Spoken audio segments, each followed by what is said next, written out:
Hello, a warm welcome as always to the Vanarama National League highlights show. 11 games in the league on this bank holiday Monday. 32 goals scored, 2 red cards. So plenty to go at. Starting in our first roundup with the surprise leaders after 5 games, Wealdstone. 4 wins from those 5. They were at home this time, out to Chris Hargreaves Yeovil, and Richard Henwood picks up the story. After taking over at the top on Saturday, Wealdstone were hoping to make it a very productive bank holiday by beating Yeovil at Grosvenor Vale. But life became difficult for them after just 9 minutes. A red card for Lewis Kinsella, the first of his career, for his reaction when Yeovil's Malachi Linton tried to get the ball to take a quick throw-in. For the second time in 3 days, Wealdstone were down to 10, and Yeovil sensed a big opportunity. They picked up their first win of the season on Saturday and were close to the breakthrough here when Ben Richards' Everton saw his shot cleared off the line by Max Kretschmar. Midway through the second half, Yeovil had an even better chance. A penalty given for a foul by goalkeeper Sam Howes. Linton stepped forward, blazed over the bar, and it finished goalless. A decent point for Wealdstone after being down to 10 for so long. 2 of the League 3 unbeaten teams met at Meadow Lane, and despite being so early in the season, this was a chance for one of them to fuel the fans' optimism. Geraldo Bajrami's header flashed just past the post early on for County, and they came within inches again with 35 minutes played. Ruben Rodriguez with the shot. Thanks to Rodriguez, County continued to create the best chances, but Solihull were defending impressively. James Clark with a fantastic goal line clearance just before half-time. And the pattern continued after the break. Again, Clark with the defensive heroics. But the Notts County breakthrough finally arrived after 65 minutes. Adam Chickson given far too much freedom at the back post to give his team a vital 3 points. So it finished 1-0. The first defeat for Solihull, and County have now moved above them in the league table. Chesterfield have enjoyed an encouraging start to the season, and not just because they're unbeaten.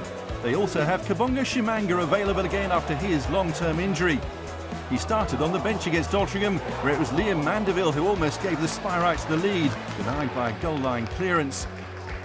Shimanga was on as a substitute by the time the game's first big moment arrived, but it was Altrincham who was celebrating.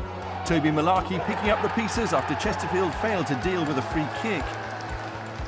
But a goal late in the first half was followed by another early in the second half, this time an equaliser from the head of Tyrone Williams, his first goal for the club. And 3 minutes later, Chesterfield found the winner. Williams with another important header, but this time the final touch came from a rather more predictable source, Kabonga Shimanga, his second goal in 2 games, and both after coming on as a substitute. It was enough to earn his team all 3 points and take them to the top of the table. Something to celebrate on the final whistle for their travelling fans and the players who'd given them all such a good and fruitful day out. Got the former Barnet striker and, of course, Chester Eastleigh manager, I should say, Ben Strevens, with myself and Aaron McLean to pick through some of that. Starting with the return of you-know-who, Macca, Kabonga Shimanga. We've missed him, but he's back. Yeah, and I think it's a great boost for Chesterfield. You know, they've had a great start without him, but having him back and having him scoring goals, is huge. Paul Cook will be delighted that he's come back and hit the ground running. And he's still got a long way to go in terms of getting full fitness, but he's always in the right place at the right time. That's good strikers always manage to do that, and he's one of them. It looked like it almost hit him and went in, but he won't care. It's brilliant that he's got his goal record second to none in the league, and it's scary for the rest of the league. They've got a good squad with him back firing. They're going to be a real force in the next part of the season, definitely. Yeah. Notts County Solihull looked like the game of the day. Notts County, good value for it. It looked like from the highlights, and it's a good start to the season for them. Yeah, look, they're an impressive team, and so are Solihull. I think they're both going to be there or thereabouts coming into the season. So even early in 5-6 games in to play each other to get that win, Notts County looked like Solihull was defending very well, clearing a few off the line, stuff like that. But eventually Notts County getting a goal. But I expect both of them to be there or thereabouts coming in. They're 2 real good squads. I guess Wealdstone will take the point at home to Yeovil because they went down to 10 men very early. Soft-ish, it looked like penalty decision second half, but poor old Malachi Linton, he had a worldie a couple of weeks ago. This wasn't one of those. Yeah, and I think it's one of them that everything's been going well for him, you know, and then all of a sudden he gets an opportunity to go and potentially win the game for Yeovil, and he makes a hash of it. You know, I think he'll be having nightmares about that one. But listen, it's another point. You know, it's another point towards the tally, and you never know. Later on in the season, that point could be invaluable for him. Yeah, it could be. Yeah, obviously, from a slightly parochial point of view, we're interested to see how Chris Hargreaves gets on at Yeovil. It is, as Aaron says, another point in the bank for them. OK, on we go to our second roundup, starting with Bromley, 7th place at the start of the games today against the Dagenham side that really needed a win. Here's Chris Ford. Bromley travelled to Dagenham with a rock-solid defence in place, searching out a 5th consecutive clean sheet. But the home side found an opener just 10 minutes in. Junior Marias was claiming it, but Callum Reynolds looked to have got the final touch into his own net. The Daggers striker can definitely claim the second of the game, though. A fine cross from Omar Musa, and the Jamaican did the rest. For a team that had just gone more than 6 hours of football without conceding, Bromley were looking fragile. And before Andy Woodman could get his hands on his players and reorganise them at half-time, Dagenham made it 3-0. A clever stooping header from Mauro Valletta. The home team had now scored more goals in one half of football than in their previous 4 matches. Marias may not be able to legitimately claim the match ball, but he added a 4th with the goal of the game, smashed in on the hour mark. A few minutes later, and there was a potential lifeline for Bromley. Manny Onoriase's handball gave the visitors the chance to pull one back from the spot. Michael Cheek, who was wearing the armband for the day, stepped up from 12 yards, and with 20-odd minutes left, perhaps there was hope. It wasn't to be, though, and a coming together late on between Adam Marriott and Onoriase saw the Daggers man sent off. For the record, Marias didn't try to grab the match ball, so maybe he knew that first one wasn't his.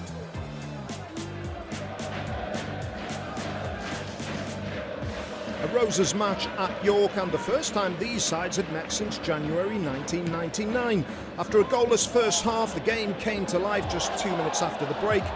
Hallam Hope with Oldham's first away goal of the season. The bank holiday Monday had brought a bumper crowd to the LNER Community Stadium, but the vast majority of the 6,833 fans had to wait until the 72nd minute to celebrate. It was worth the wait. Ollie Dyson hammering in the equaliser in front of York's biggest attendance at a league match since 2004.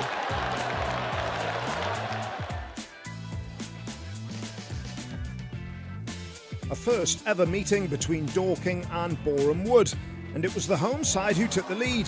Just 7 minutes gone when Niall McManus robbed the ball and then set up Alfie Rutherford. The striker was released by Portsmouth as a youngster after the discovery of a heart condition, but Pompey's loss is clearly Wanderers' gain. But after sustained Boreham Wood pressure in the second half, they levelled the match just after the hour. Lee Undlove heading in Zach Brunt's corner. Now the Wood were on top, and within a couple of minutes they turned the score around. Tyrone Marsh bundling them in front for the first time in the match. In time added on, Dorking fell apart and the visitors took full advantage. Undlove leaving players in his wake before blasting in his second of the day to make sure of the points for Boreham Wood. But there was still time for a 5th goal of the game. Marsh grabbing his second of the match too. Dorking have now conceded 15 goals in their opening 6 matches.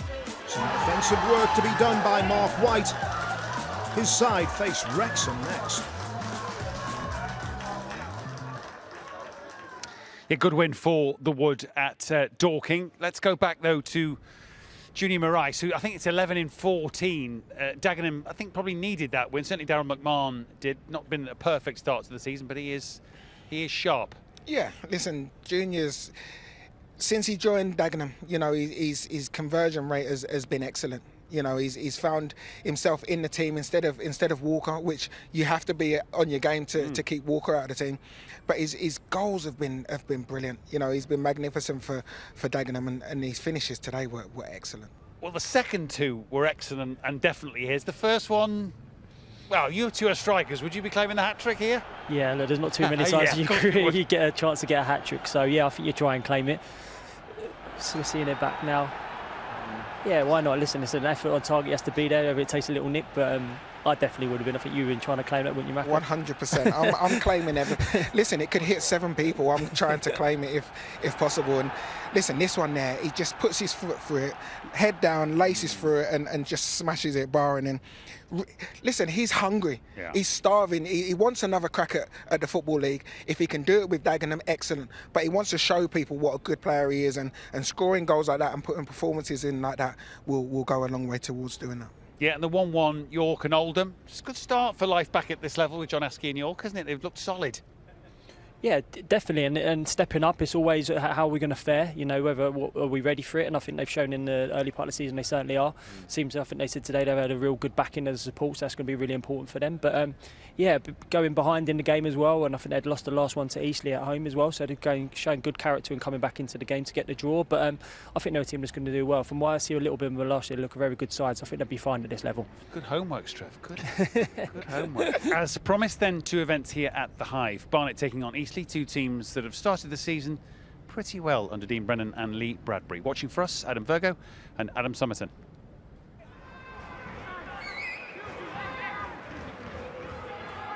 Corey Panther will take it. Keeper stay put. He was a little concerned, wasn't he, by that header. Certainly going to be a physical presence from set plays, Martin. Just couldn't quite generate enough power to head that towards the target. Gorman whips it in for the Bees. It's a great delivery there, and it's led to the opener. He makes that run across the near post, and he gets a touch on it. Whether it hits Martin right on the line and it goes over, I think it does just, but the header was going towards goal.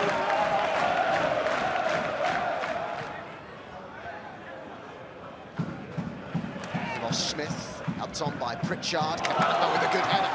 Shields. Kabamba waits in the box now. Shields might go alone. He loves this sort of range.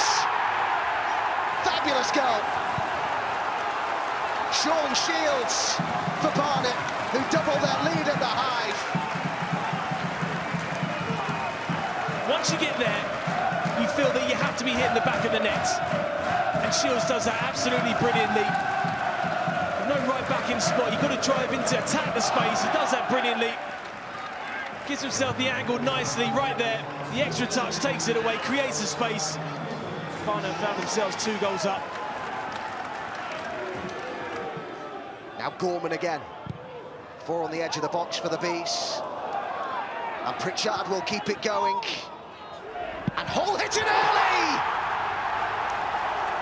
Spectacular! That's a brilliant strike. And it's all about setting yourself to get yourself ready for it. And he does that because he goes towards the ball and he just stops slightly and adjusts his body to swing that left foot towards the ball. Just stops there, sets himself. It's a difficult technique, but he's made that look very, very easy. On the header, is in. And this time, Ebanks just comes off the 6-yard box there. Just gets a little bit on Beard by pinning him. It's a well-taken header. Finally something for them to cheer. Yeah, to be fair to Easy, I think they deserved the score. I didn't think we were at our best today, but we ground out a result. We scored some really good goals, showed quality in them periods. They started better than us, but the biggest thing for us is we showed togetherness. We threw our bodies on them, we had to. They threw everything at it at the end. They went forward up front. A bit disappointed we conceded, but to be honest with you, I felt they deserved the score. I think we started the game very well. First 20 minutes, we probably got to get a goal in that first 20 minutes. The game swings with a bad decision by the referee. The ball's gone out for a goal kick and he's given a corner. Listen, we all make mistakes, but it's cost us the first goal. And then we're on the back foot a little bit, but fair play to them, they've done a job. But yeah, I think with the amount, we had 14 corners and 25 shots today, and today 3 corners and 9 shots, I think. So your stats don't win your games. The only stat that matters is the ball in the back of the net, and we didn't do that enough today and left it too late. Fair assessment, I would think, from Lee Bradbury. A little frustrated with the manner of the first goal, but it was a good watch, wasn't it, Ben? Yeah, I thought both teams, especially first 20 minutes, really impressed with Eastleigh, the way they got into the front foot and they was getting their attacking players in. And then I think Dean said he tweaked the formation slightly, certainly scored at the right time for them, and then they grew into the game. But yeah, from a neutral point of view, watching it like we was, end to end, both teams trying to win it, and certainly at the end, Eastleigh didn't give up even at 3-0. They kept going, and like Lee said, they had some real good opportunities to score more than a 1. Unfortunately for them, they couldn't do it. But a good game all round, I thought, today. Yeah. Interesting that Dean Brennan thought they didn't play that well, but also that they scored some good goals. They did. Yes, really good goals, and they scored goals at the right times. You know, Eastleigh were on top in the first 20 minutes, didn't manage to get the goal. Once Barnet got the goal, they, really made them pay and really, went and scored more goals. I think that's what you have to do, especially in this league, because we know how quickly the momentum can change. Barnet made sure that first half, they finished that first half strongly and used the moments that they had, used them to score the goals. Pritchard credited with the first from that near post flick, and then this one, as much as Kabamba sets him up, it's really all about Sean Shields. Yeah, and Lee said about the first goal, but this was a crucial goal, to get that second one just before half-time. Once he was one-on-one with Martin, who's centre half, don't like being in them wide areas, and me and Macca know him. He can go either way, right foot or left foot, so that's probably a little bit of which way he's going to go. As soon as he opens the goal up, great technique and a fantastic finish. And his numbers, like Dean said to us, over the course of the last 2 years for Weymouth and now for Barnet, are very good. So credit to him. We talk a lot, probably too much, about McLean standard finishing on these shows, Macca. This one, I think, is up there with your catalogue, isn't it? Yeah, most definitely. I think there's definitely a few volleys like this from me with my left foot as well. It's brilliant technique.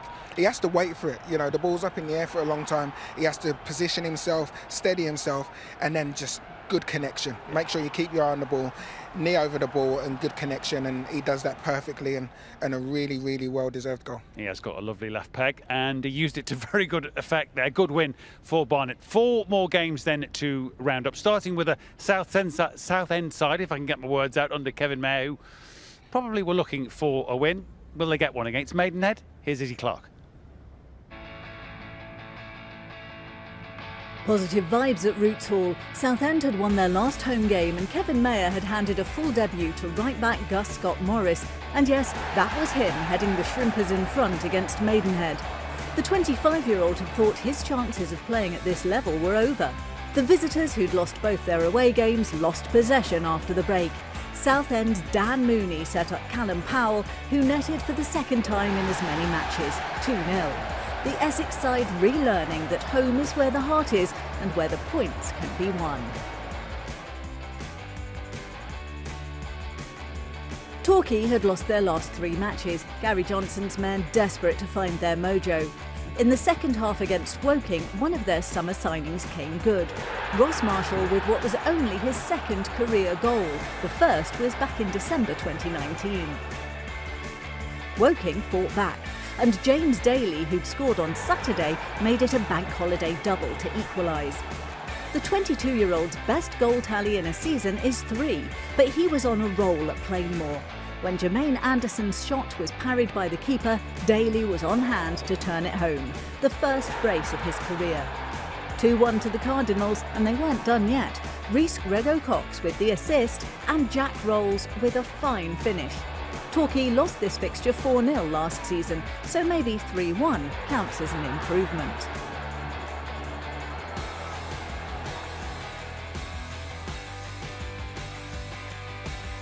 After a win in the opening round, it had been defeat after defeat for Scunthorpe, and Cian Spence's free kick saw bottom-of-the-table Halifax take the lead at Blandford Park. The Shaman finished 4th last term, so you'd have expected them to come good after a poor start. And though it took them until the final minutes of the match, they made sure of the 3 points through Jordan Slew, keeper Marcus Dewhurst in no man's land. For the Iron, relegated from the Football League in May, this made it 24 losses in their last 30 league outings. The kick-off between Aldershot and Maidstone was delayed due to the queues, and the match only took off after the break, when the hosts conceded a penalty. Josh McCoyd bringing down Jack Barham. Regan Booty stepped up and booted it in. He hadn't scored in almost a year. The newly promoted Stones already had 2 victories under their belt, and a matter of minutes later doubled their advantage. Barham, who struck 18 times in the National League South last season, with a bullet header. The official social media feed said, "I don't believe it." Understandably so. Another couple of minutes on, and Maidstone did it again. Vivesh Gurung unmarked in the box. The 21-year-old netting for the first time for his hometown club. Before this round, no team in the division had conceded more goals than the Stones, so 3-0 was probably the kind of margin they needed. When Justin Amaluzor turned on the style, the Shots trailed by only 2, but they couldn't make up the difference. A 3rd win for Maidstone, a 5th defeat for Aldershot.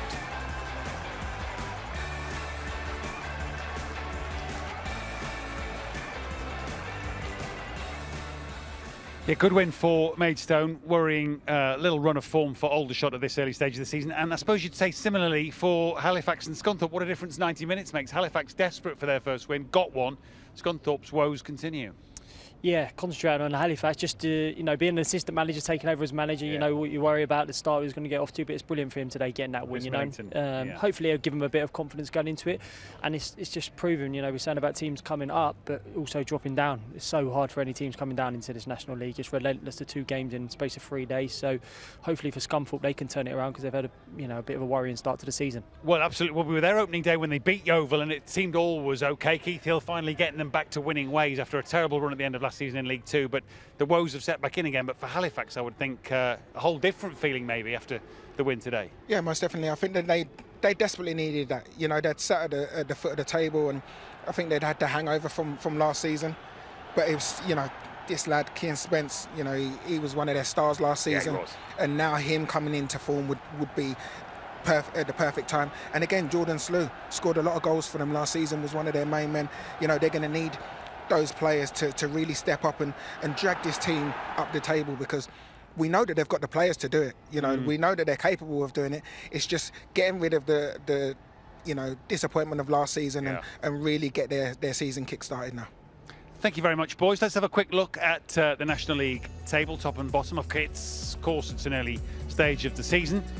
In the fading light here at Barnet. Chesterfield lead the way, 14 points from their first 6. Barnet with the win here up to 2nd. Wealdstone have been a bit of a surprise package in 3rd with the point against Yeovil today. Notts County, Solihull and Boreham Wood make up the top 6. Wrexham, of course, play a little later, 24 hours later than the rest in this bank holiday weekend. And then at the bottom 4, Halifax, despite the win, 4th from bottom. Gateshead, then Scunthorpe, and finally Mark Molesley's Aldershot right at the bottom. Early days, of course, as I say, and we have more live National League football for you on Sunday. We're at Wealdstone for the visit of Woking. It's an earlier than usual start. Do join us from 11:30 for that. Thanks to Ben, thanks to Macca, thanks to you. See you on Sunday.